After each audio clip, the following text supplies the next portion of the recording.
محترم سامعین، السلام علیکم ورحمۃ اللہ وبرکاتہ۔ یہ دارالسلام اسٹوڈیو لاہور پاکستان ہے۔ اس بار ہم آپ کے لیے پیش کر رہے ہیں قصص الانبیاء۔ انسان کی فطرت میں کہانی یا قصص سے دلچسپی روز اول ہی سے پائی جاتی ہے۔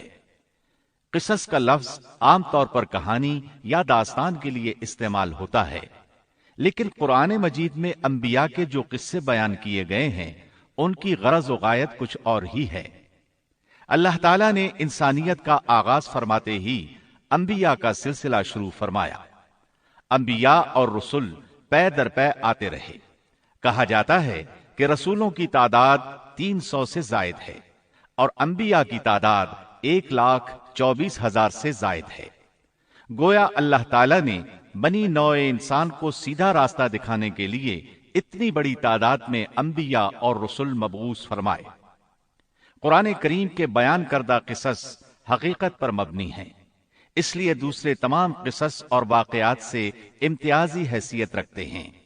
ان کا تعلق خیالات اور ذہنوں سے گھڑی ہوئی باتوں سے نہیں، بلکہ وہ زمین پر واقع ہو چکے۔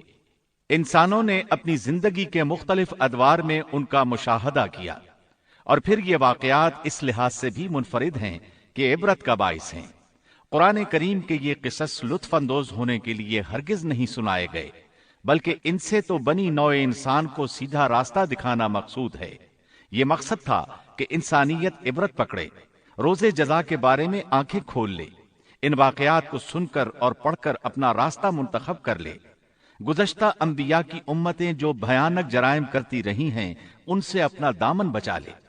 اسی لیے انبیاء کے حالات سے واقفیت از حد ضروری ہے۔ جب تک ہم انبیاء کے واقعات سے روشناس نہیں ہو جاتے اس وقت تک قرآن مجید تک مکمل رسائی حاصل نہیں کر سکتے۔ کتنی بار سیدنا آدم علیہ السلام کا قصہ بیان ہوا، کتنی مرتبہ نوح علیہ السلام کا تذکرہ ہوا، اسی طرح موسیٰ علیہ السلام اور بنی اسرائیل کا ذکر آیا، فرعون کا واقعہ بیان ہوا۔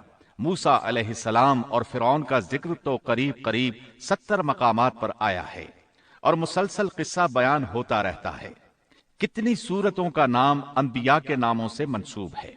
لہذا جو شخص ان قصص سے لا علم ہے وہ قرآن کے ایک بڑے حصے سے محروم ہے۔ ان واقعات سے رہنمائی حاصل کرنے سے ایک مقصد یہ بھی ہے کہ دعوت اللہ کا راستہ معلوم ہو جائے، لوگوں کو اللہ کی طرف بلانے کا ڈھنگ ہمیں آ جائے۔ اللہ کرے ہم بھی ان لوگوں میں شامل ہو جائیں جو اللہ کی طرف دعوت دیتے ہیں، ہم بھی نیکی کا حکم کرنے اور برائی سے روکنے والے بن جائیں۔